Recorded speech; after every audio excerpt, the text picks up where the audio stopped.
Yeah.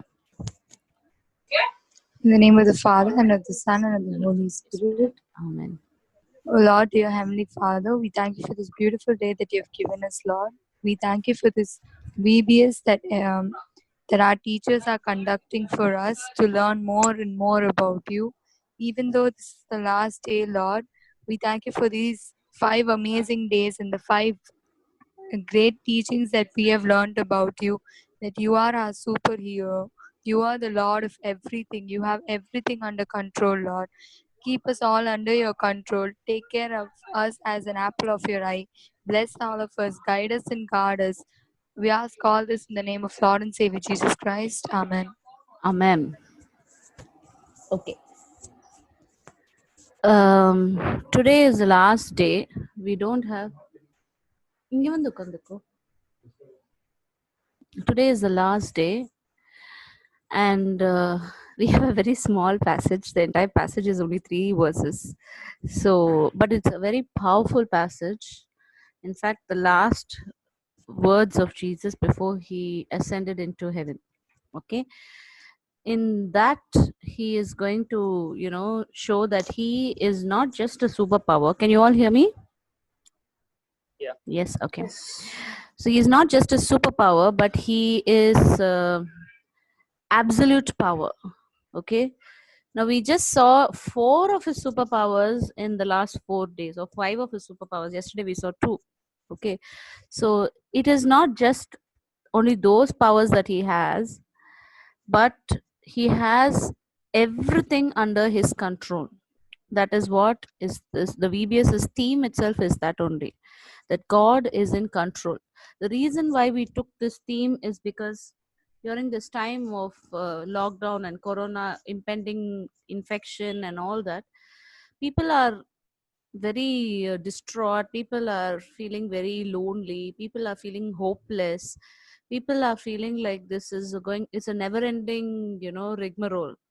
So we are here to tell at least the students, we have to teach at least the students that they should not give up hope, and God is in control.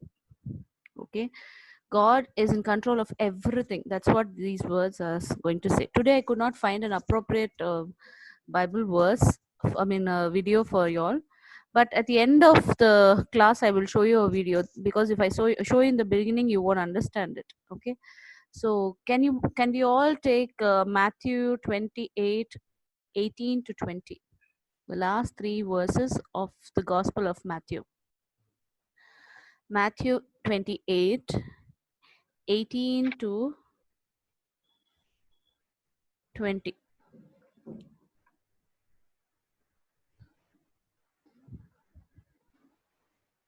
The Great Commission, and Jesus came and said to them, all authority in heaven and on earth has been given to me. Go therefore and make disciples of all nations, baptizing them in the name of the Father and the Son and the Holy Spirit. In the name. Okay. In the name of the Father and the Son and of the Holy Spirit, and teaching them to obey everything that I have commanded you. And remember, I am with you always, to the end of the age. Okay.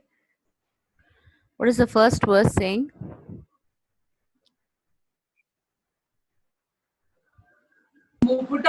I have been given authority in heaven and on earth.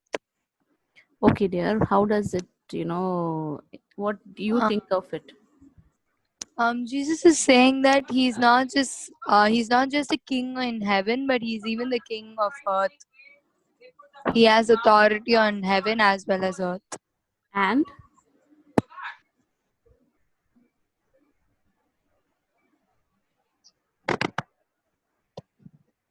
yes, Jesus Ma, raises just read the Lazarus. first verse, Ma. Yes. Jesus drew near and said to them, I have been given all authority in heaven and on earth. Okay, Go then to all peoples everywhere and make them my disciples. Is that the first 18th verse? No, 18th is still earth. Okay. So the 18th and 19th word are somewhat interconnected, but the 18th verse itself has lots of meaning. Okay. So the 18th word is just trying to reiterate whatever we did in this whole week. Okay, Jesus is not just a superpower, he is not just one of the superheroes, he is the superpower. Okay, if you can imagine every kind of superpower in the world, Jesus is the ultimate. Jesus has all of it. Okay, he is the absolute. You know what is absolute? Okay, so he is the superpower from which only all others get.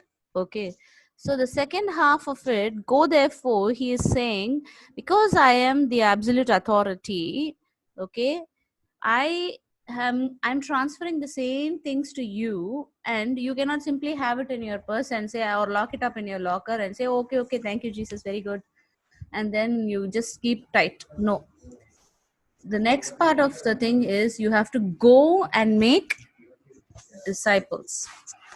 Okay, so first we will discuss. I'll just do a screen share again for you.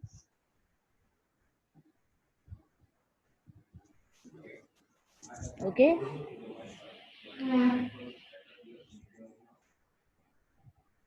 you see this, all of you? And Jesus came and said to them, all authority in heaven and on earth has been given to me. Now he is the superpower in heaven and on earth. The Greek word exousia is translated as, which is translated as authority in English, is actually meaning absolute authority in Greek. Jesus has absolute authority, the fullest possible authority in heaven and earth. He is the supreme throughout the universe, and therefore can commission his disciples and empower them to accomplish God's eternal purpose. So what is God's purpose? 1 minute கொடுத்தா நான் Google search ல பண்ணிக்கலாம். Loudly, I can't hear you, Abraham. அக்கா, I will see Google and I will tell 1 minute. No need. Now what you understand, that's my question. I will show you what Google tells you. I have screenshot.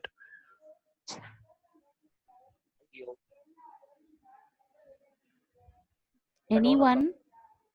I think commission is like based on how much work you do, you get that much money, something like that. Yeah, you get some incentive to do some work for someone. You're doing on behalf of someone, so they pay you something. Yes or no? That is one. Okay, now there is, in English, the same word has many meanings. According to the context, the meaning differs. Okay, so now here in this place, what is the Great Commission? Anybody else? Look at this context and tell me what is the Great. Nobody wants to say what Jesus. The Great Commission means a group of people together supporting a particular thing. A Okay. commission towards a Akka, problem I got or the something meaning. like that. You got the meaning. Yes. Can you all see this? The first one is an instruction or command or role given to a person or a group of people. Now, who's giving instruction? Jesus is giving the instruction. Okay. And he is not just giving instruction as in method, step 1, step 2, step 3. Okay. He is also giving it as a command, which means we don't have an option. We have to obey. Okay. Third thing is, it is the job or the role of a person or a group of people. In this case, Jesus is giving all his disciples. Okay. So that is the similar words here are task, employment, job, work, piece of work, project, whatever you can call it. Okay. The second word, second meaning is a group of people entrusted by a government or an official body with authority to do something, like a committee or a board. Like this example, they have framed a sentence: a commission was appointed to investigate allegation of police violence. Okay. So all these are also meanings of commission. Okay. And what you said, Michael, that is also the meaning of commission. Okay. So here, 3 things we saw: to instruct, to command, and give a role. Okay, Celsia has come. Now, where is this Neil fellow? Okay, to Celsia, take Matthew 28, the last 3 verses of the Gospel of Matthew. 28, 18, 19, 20. 3 verses. Okay. So what does this word commission means? Who is commissioning here? Hello? Hello? Hello? Who is commissioning whom here? Reference to context. Someone unmute and say no. Jesus is telling to the disciples. Yes, Jesus is commissioning his disciples. Okay. Now, if we call ourselves as disciples as well, then we are also commissioned with the same words of Jesus. Okay. Every time we read that passage from Bible, we are also commissioned with the same task. Okay. Now, going back to the, first teaching. Okay. Okay, he not only he has authority over the heaven and in earth. Now the second point here, can you see, he has supreme authority over every power that can be imagined. You imagine something and Jesus has it. Okay, this is not my words, but it's there in Philippians, above the earth and even demonic power. So that's why we kept it in that order. First he's calming nature, then diseases in our body, then death itself, then after death, demon world, in spirit realm, in every place Jesus has authority. That is why we kept in that particular order. Indeed, every knee will bow and surrender to his authority. Jesus has authority over the material world, that is the physical world that we live in. Angels, archangels, they are the leaders of angels. Devils, wicked men, spiritual powers, principalities, dominions, thrones, and saints in glory, the church and his own people. So his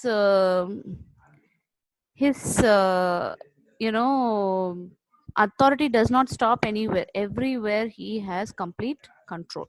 Okay, that is your first teaching. All of you got it? So by simply saying I have heaven, I have authority over, I have been given authority over heaven and earth. So who is giving him?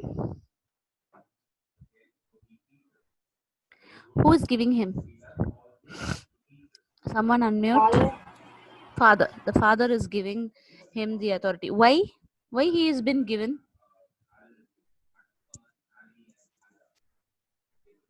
Sam, are you there? Yes, ka. Say why he has been given. Why he is saying I am given. Why he is not saying I have authority.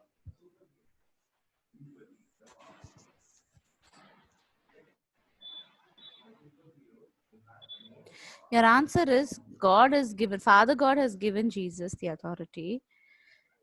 Jesus is also part of the Trinity. Then why should he be given? Because so many days Jesus was on earth, he was 100% man. Now he's going to be 100% God. So he's He was been already given it. 100% man. He is fully God and fully man only when he was earth. Okay. But now he is leaving the physical world. Okay. So he is sitting at the right hand of the Father. That is what we profess in our creed. Yes or no? Yes. So that is why he has been given the, it's like a king is taking his throne. He has been vested with powers. That's what Jesus is saying. I am going as a king. I came as a human baby. I'm going back as a king. Is that clear? That's why we say that he will, the Jesus, that is why in the liturgical year, the last day what's the feast we celebrate on the last day of the liturgical year? Before Okay, when does it Advent. start? Pardon? Before Advent. Okay, it starts with Advent. So that means previous year's liturgical calendar gets over in before Advent. So before the first week of Advent, what is the last feast that we celebrate?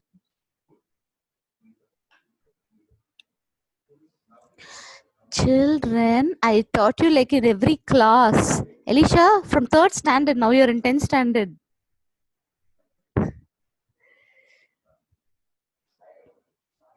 It's Christ the King, right? Yes, Christ the King. Okay. So he is going with his kingly powers. He's been given all authority over, but before that he was without authority over it. Even then he was, calming the storm. He was raising the dead. He was had power over the evil spirit and all that. So then also he had, but now he's going back as a king, okay, with full royal, glory. Okay, so and all this is the second verse. The second verse, shall we go to the second verse now? Okay. Okay. Okay, here the second one is actually the Great Commission. Go and baptize. Okay. So in this verse, it says, go therefore. Why therefore? Because he is telling, I have been given authority, likewise I am giving you the same. Okay, the Father has sent me, and likewise I am sending you. It is there in John somewhere. Okay.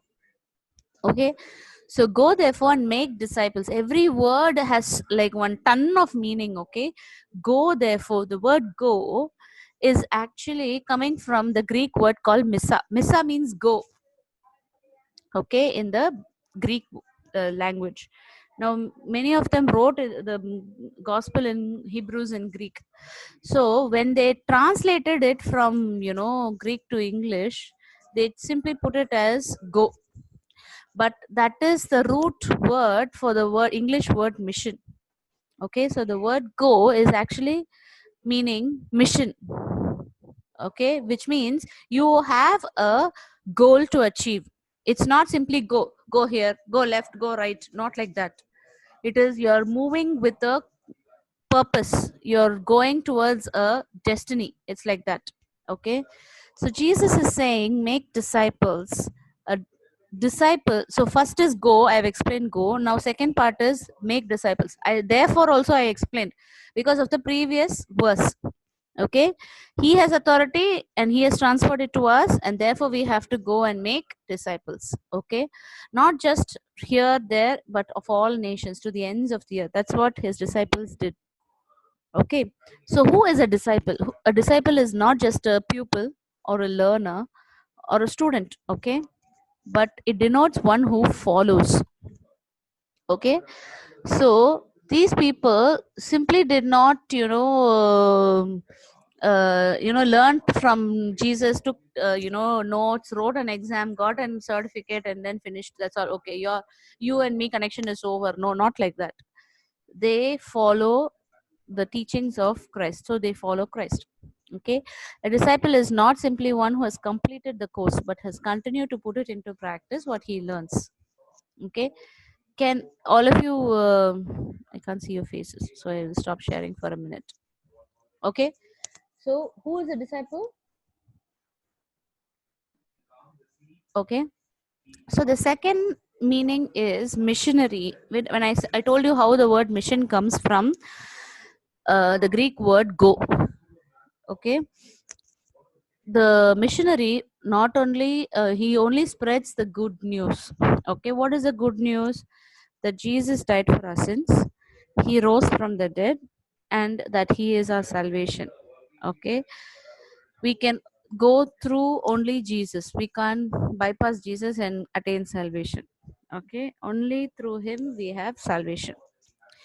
Now many people think a missionary's job is to go save the people everywhere by preaching. No, we don't save them, only Jesus saves.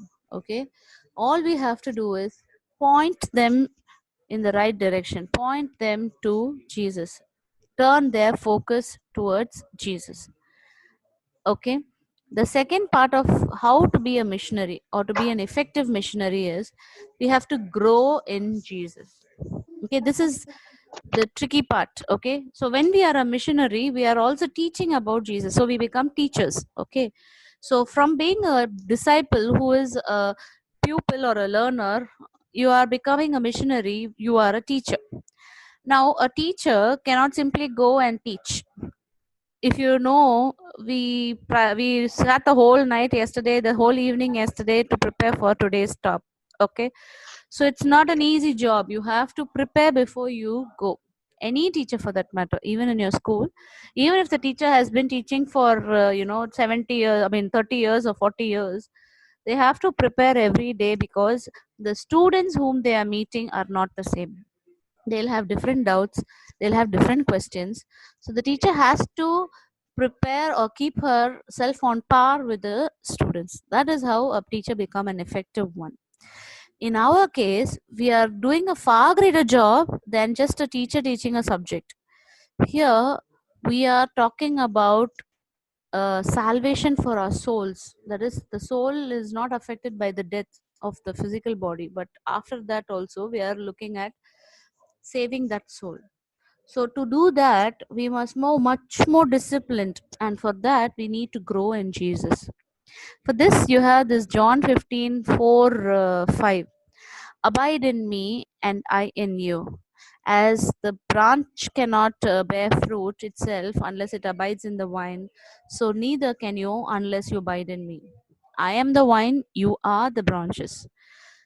Okay, so he is saying that if the branch is cut off from the main branch, okay, the main vine, can it survive? It will just dry and wither off. So we cannot bear fruit.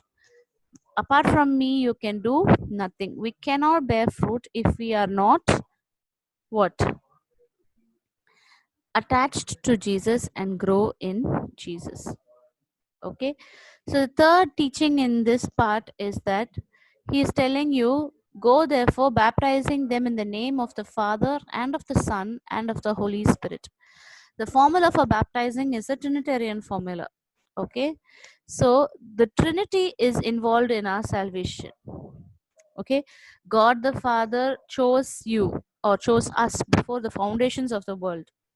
The verse that is there in the Bible is Ephesians 1:3-6. The same way the Son of God redeemed you by going to the cross and dying on your behalf and paying your debt to the righteousness of a holy God. Again, Ephesians 1:7-12. And the Holy Spirit regenerated you and caused you to believe in Jesus as your personal Savior when you heard the saving gospel of God. That is from same Ephesians 1:13-14. Okay, so from 3 to 14 you have entirely how the Trinity is involved in the salvation. Now you all know how a sacrament of baptism is administered. Yes or no? Yes or no? How is it done? Can anyone tell? Sacramental. Baptism. How is baptism given to a baby? Ashby, They will pour the holy water. they'll pour water on the head and Sam. They will pour the holy water on the baby's head and put some. And what they will do after that?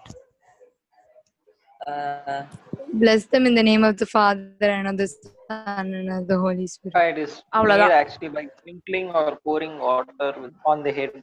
I didn't ask you to go and Google Abraham. I asked you because I taught you. Okay. அது வந்து Okay, wait. See that this is how you baptize. Okay, an emergency baptism is administered in this way. Say for example, a child is born and immediately it's going to die in the hospital, but you don't want it to die without being baptized. The mother can take water and pour it on its head and then say, I baptize you in the name of the Father and of the Son and of the Holy Spirit. Okay, so this is baptism. This is the sacrament of baptism. Okay, apart from that, you have white cloth, you have candlelight, you have oil, okay, chrism oil and all those things, but then this is for an emergency sake. So in the same way Jesus is teaching. So Jesus is not only telling you, that's what I told you, the explanation in the beginning. He's instructing you, he's commanding you, and he's giving you a role to play. Okay, so here he is actually telling you instructions as in how to baptize. You baptize them in the name of the Father and of the Son and of the Holy Spirit, and all of them are biblical. Why?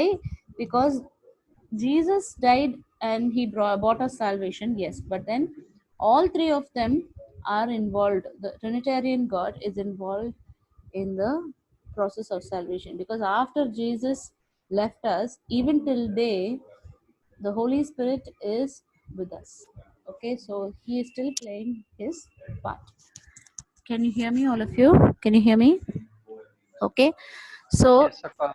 we are also commissioned, we are also given a task. Okay, you cannot run away from this task, or you cannot say it's optional. Okay, I'm going to the third part.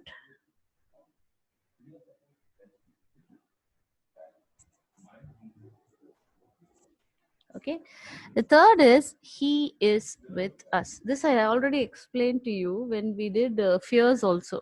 I am with you always. Okay, and teaching them to obey everything that I have commanded you, and remember, I am with you always to the end of ages. Okay, so now what we are going to do is we are evangelizing. Then what does a missionary do? We are going out and then spreading the word of God, spreading the good news, the news about Jesus, that Jesus is our Savior, that in Jesus we have salvation. Okay, so it is our primary task. That is the commission, that is the job that we've been given.